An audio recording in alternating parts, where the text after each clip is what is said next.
Yeah, she is really slow.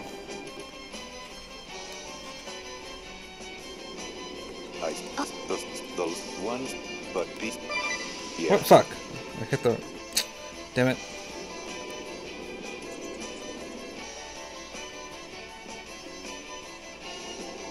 But B4 won't. Alright, let's try this again with, hopefully less fail.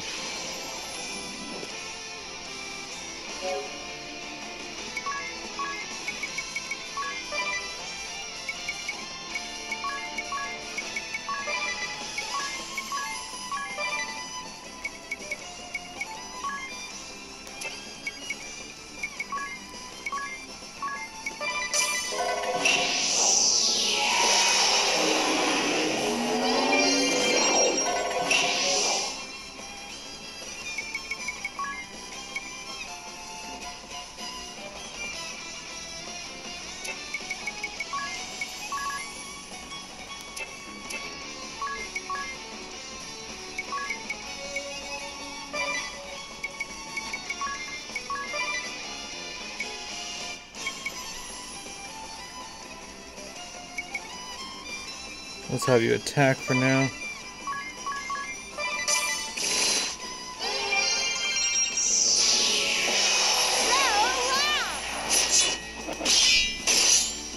Okay, there that goes.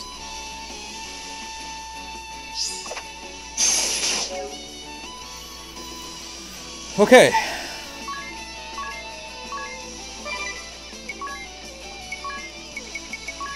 What? No.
Shit, I forgot to have Ring a Bell used. Crap. Okay, well.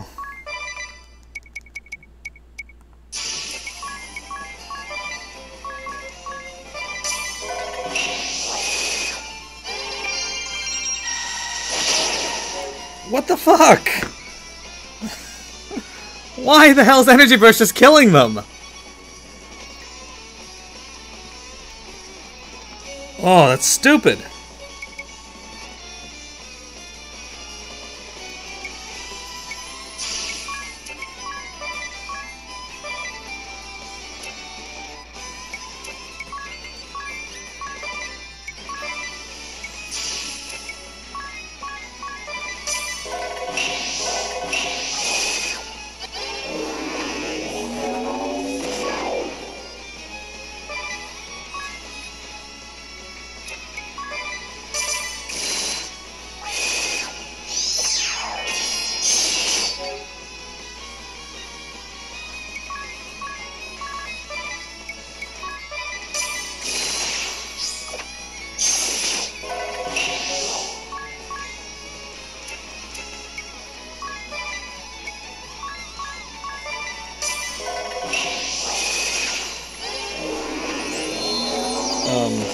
Okay.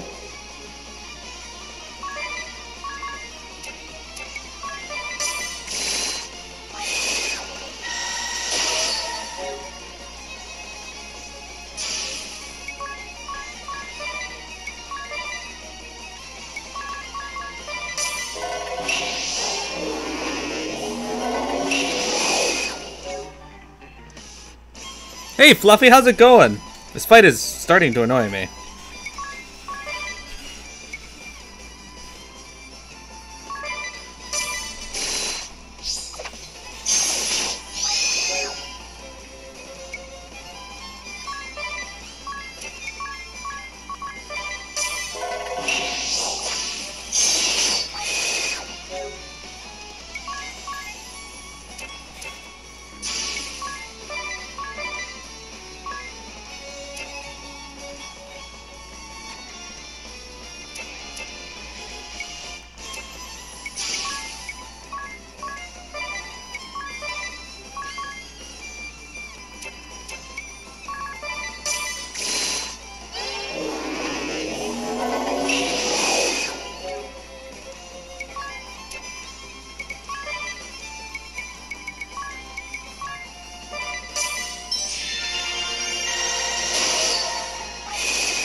Okay.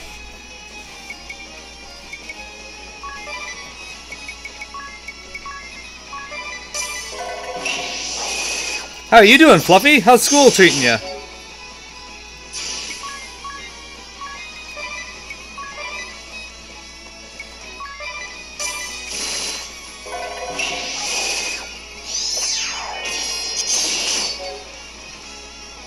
Fucker.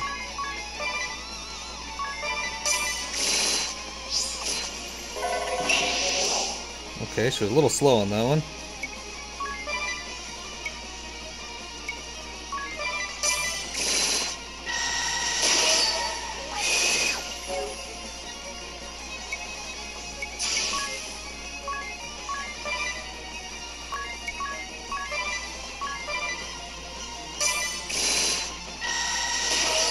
Fuck! Come on! Suddenly you're too slow to do anything. Like, what the hell?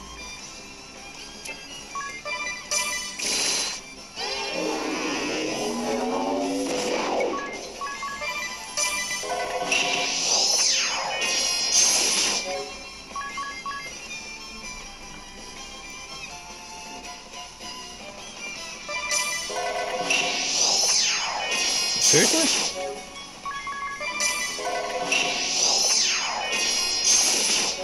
That's getting annoying.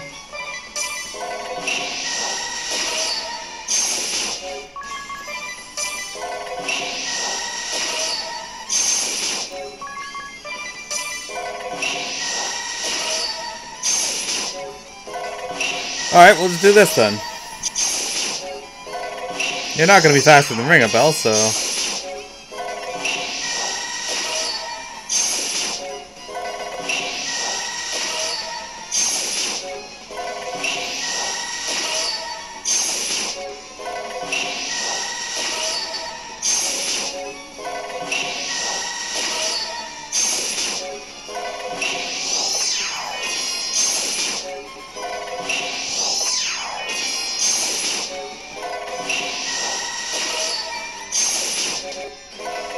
What HP does this guy even have? I mean, I took a whole bunch off him before I got to him, so...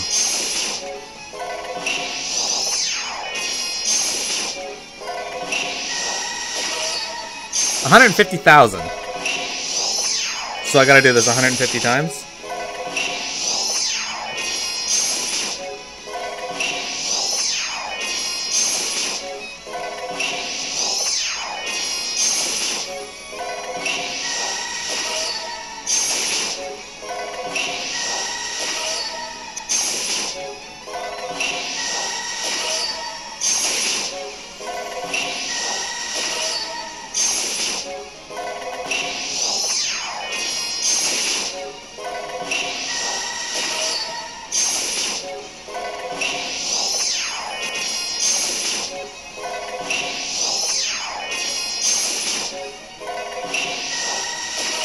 Last-ditch effort by me. It seems to be working.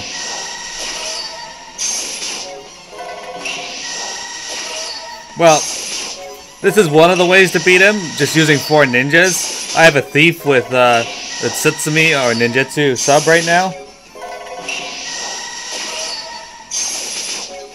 I was hoping to beat him without doing this, but I don't want to stay on this for too long, so... Just for some reason, his attack did, like, a ton of damage.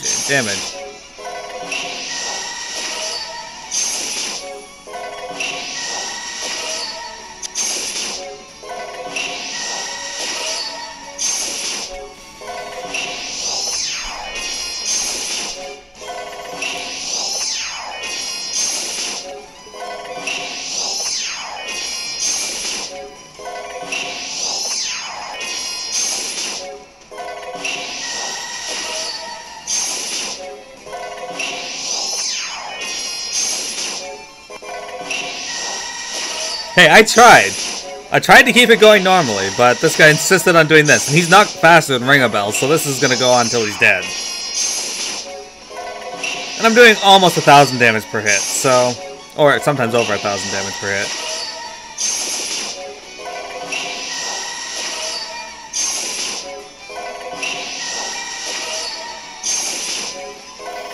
So he's only got roughly 150,000 HP, so. And I did possibly around 50,000 to him before I killed him. So, or before I lost everyone.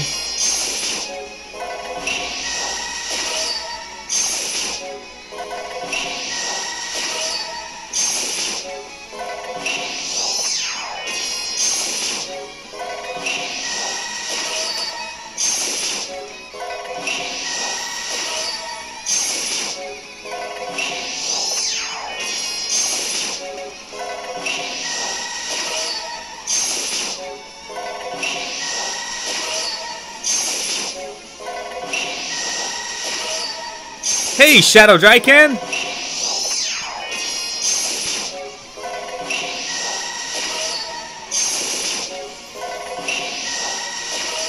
We got the game on auto battle right now.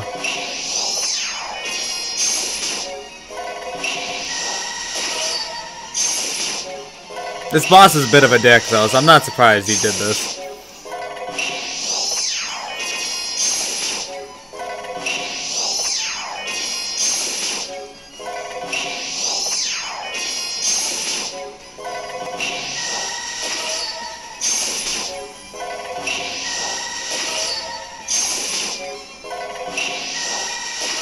He should be dead soon.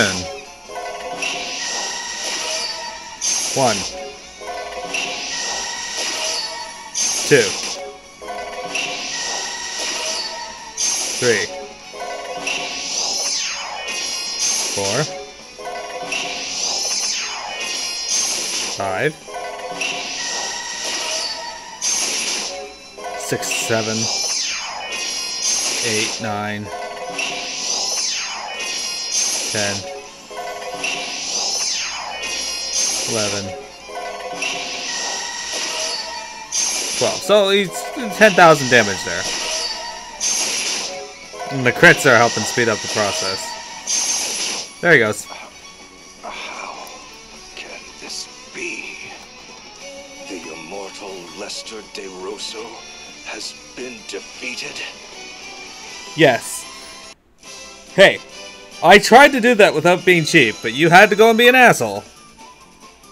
Hey, look at that, you're 999 GP. Or JP. Raw blind support ability. Yeah. That'll come in handy later in the game.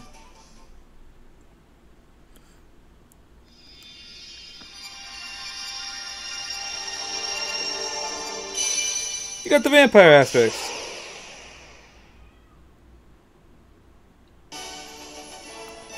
Absorb stats and abilities when attacking. Learn the abilities of monsters, favors daggers, rods, and staves. Why was he using a sword then?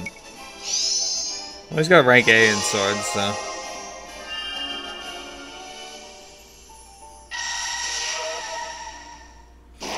So yeah, it's kind of like Blue Mage-ish.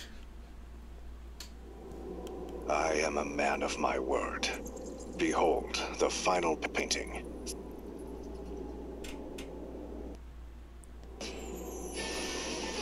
Alright, but before that, I gotta go pick up some Phoenix Downs after this, because I'm getting low on them.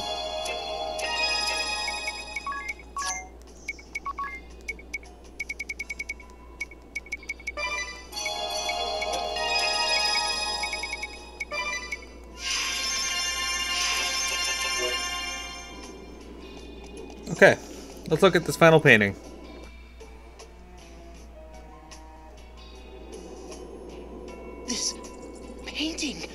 It is the angel descended from the heavens during my final battle against Juliana. An angel? When we last did battle 1800 years ago, the battle raged 100 days. The mountains of Norende rent asunder. Knowing the battle was reaching its end, I mustered the last of my strength to cast my greatest of spells. As my final attack surged forth, the angel did descend from the skies over Norende. Are you sure it was an angel? Verily so, for there are no other words to describe her. For a moment, Juliana and I stood captivated. Before we realized it, our struggle was forgotten. We both tended to the angel, but the angel lost her light. Her wings were shattered and her body torn asunder. There seemed little hope she would live. When she came to her senses, she trembled with fear. Yet with little remaining strength in her body, she made unto us an appeal. What appeal? What did the angel say to you? Ere she passed from this world, she slipped in and out of consciousness over many a day. In between ever-growing periods of unconsciousness, it was all she could do to mutter incoherently. A trap most vile, such a fool am I. The warriors of light, if it's not too late. These she would repeat over and over. When she did come to her senses, she would speak of the calamity that had befallen her. She spoke of how Luxembourg was on the brink of doom, and spoke with precision of the events that has heralded its coming. She herself was surprised to find that she knew of details of our past, and events of the future as well. The struggle between the old faith and orthodoxy, the tragedy that would befall my family, my immortality, even events of the distant future. The distant future? Yes, for the angel spoke of events that have not come to pass even now. Events that await you in your future. She told of a bringer of evil who would appear in the guise of one friendly to the Vestals and seduce them into unleashing chaos in the name of awakening the crystals. This evil one would destroy Luxembourg by piercing the boundary that protects this world, and the opening of a great rift that sunders the earth shall herald its coming. The Great Chasm. The angel told of many other omens ere the Great Chasm would open. The light of earth shall raise up the north, and a deathly plague shall cover all the lands. Then shall a great rift rend the earth. She then entrusted me with a certain task, one that only an immortal such as I could fulfill. What sort of task could only an immortal fulfill? That I cannot say, for she swore me to secrecy. But thereupon she quietly passed from this world. For 3 days and 3 nights, my former mortal enemy Yuliana and I spoke of what had transpired. Ultimately, we vowed to join forces to prepare for the coming doom of which the angel had foretold.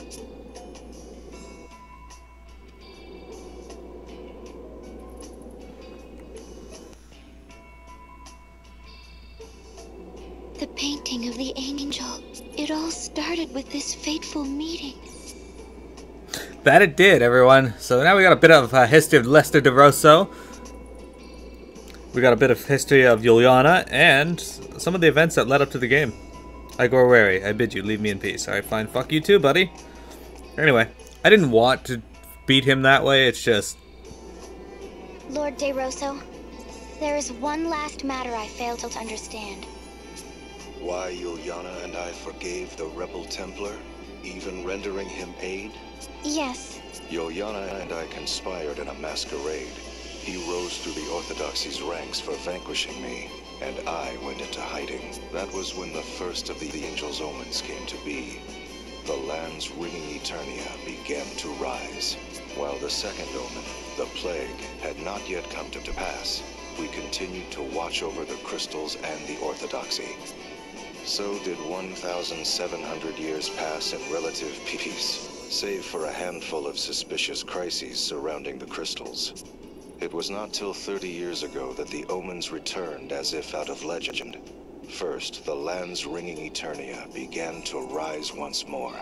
10 years later, the Great Plague struck, whereupon I knew the Great Chasm was coming. It was then that we began our preparations to strike. It was evident from this series of events that the crystals were involved in some manner. Before the appearance of the Great Chasm, we would assault the temples and seize the crystals. We readied our forces for this plan. I entrusted the task to the Templar, a former cleric of the Orthodoxy. He was also to lead the newly mustered host. Oh, Father. While far from infallible, that was the best response I could manage for the coming of the Great Chasm. But I was soon faced with another problem, for the Orthodoxy began conspiring to hold the Grand Ritual in a bid to regain authority. The Grand Ritual? But that is forbidden!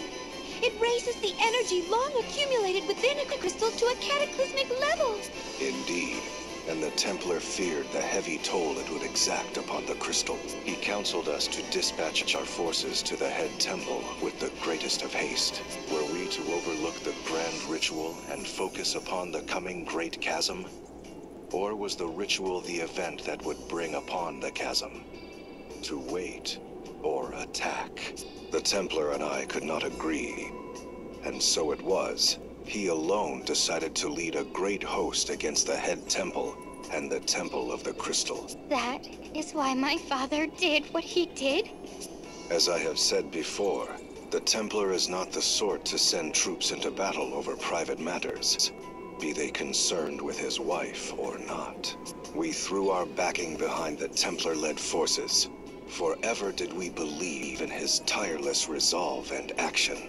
And though the one we backed is the one you have defeated, that is perhaps but a small link in the great chain of events of which the angel foretold.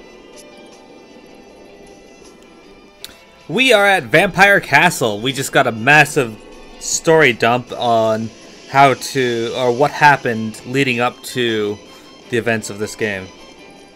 Oh, I never looked at this picture.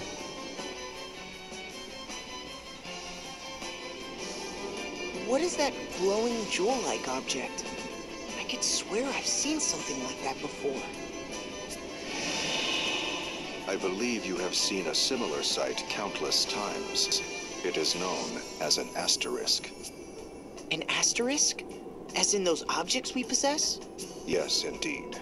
The second stage in Yuliana's plot against the Orthodoxy's authority was to deprive them of the power to grant vocations. Grant vocations? I'm afraid I don't follow. Before Yuliana intervened, special approval was required to change vocations within the Crystal Orthodoxy. In this way, the institution grew rich through fat profits they called alms. Oh, so the Orthodoxy cornered the job market and the fees to participate therein. In layman's terms, yes. But Yuliana exposed this fact before the reigning Grand Patriarch. It was then that Yuliana approached panicked high officials and the Grand Patriarch himself with a proposal of pure genius. He showed them a stone known as an asterisk, saying the granting of vocation should be based on it, overseen by the Orthodoxy. Those who sought such vocations would apply to the Orthodoxy and pay a fair price. Anyone with the means to pay could thus learn a new job. That's no different from the old system where people had to pay alms. No different indeed. But the Grand Patriarch and his officials had not but the material profits of the Orthodoxy in mind. Hence, they accepted Yuliana's proposal without question, even appointing him to the important position of overseeing the new asterisk system. I fail to see how that really changed anything. Well, it did far more than you would guess, for he was the only one who knew how to make the asterisk stones. Why, that wily old fox? So it was Yuliana robbed the Orthodoxy of its authority to grant jobs and took it for himself. What of the Orthodoxy's profits? Wouldn't they demand Yuliana transfer the proceeds to their coffers? Yuliana was long gone. Abandoning the seat of Archbishop, he fled with his knowledge of the asterisk craft. He also took arms and armor the Orthodoxy had seized from around the world. Items of such power that their use was forbidden. He took them all and sealed them away in a hidden location. They now lie secreted away against the day the Orthodoxy's tyranny or some other impending doom threatens the people. He then hid himself in Yuliana Woods until those who knew him reached the end of their natural lives. But that did not take long, for I led the forces of the shadows to ensure their swift demise. I had always believed the crystal orthodoxy required not but the crystals, the Vestals, and the faithful. With the institution free of corruption, I returned to my homeland of Eternia after a 700-year absence. Where my family's castle once stood, I built a fortress of ice from whence I have been watching over the Orthodoxy's head temple. Meanwhile, Yuliana retired to that land to tend to the Vestals. But you know of that better than I. Say, Juliana. Alright, sorry, yeah, I forgot to do that. Anyway, we found out, Drycan, that the Crystal Orthodoxy was originally known as the Crystal Adventists, and then they came up with this idea to consolidate power. The Crystal Adventists were basically just small groups of the same faith that kind of each were led autonomously and governed their own crystal. But the Crystal Orthodoxy sprout from that, and they took all that power and became one giant conglomerate of faith. Amalgamations. But they were corrupt, and they started to fight, and I think it's storming here. Anyway, they started to fight, they started to disagree with people. The Kings of Eternia, they wanted more power there too, so they started burning things down, and you know how things go. Agnes wasn't taught about a lot of the horrible things the Orthodoxy did, so it was kind of like a way to show her. And then we found a little bit about Lester DeRosso and the Sage Juliana, which I'm not sure if you've seen the Sage. The Sage helped us out earlier in the game a few times.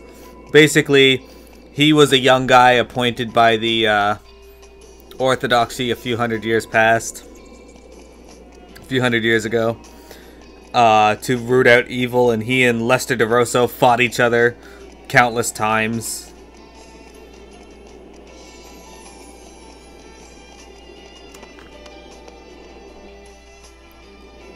Basically, Lester's a vampire. Well, not really a vampire, but an immortal, because some crystal Orthodoxy cardinal wanted him to vote for him to become Grand Patriarch, and Lester refused, so he hated him and killed his family. Which is a pretty extreme response to refusing to give your vote to something.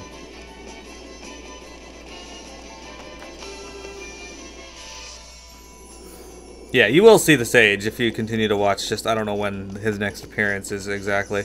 But Parisia is correct, and now that we're done here, we are going to head to the Earth Crystal. At last.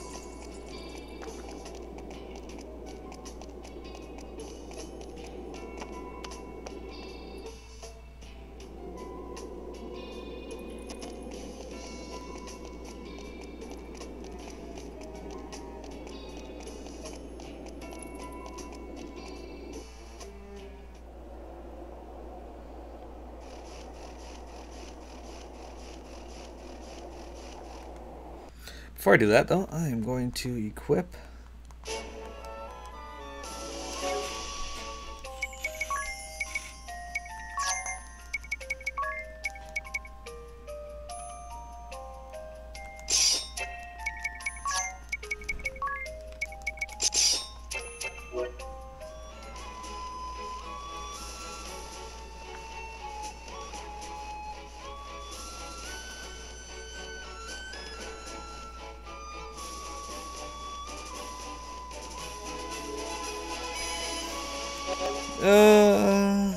You're not missing too much MP, it's not a huge deal. So yeah, I'm gonna reset the recording here, and then we're gonna head to the Earth Temple.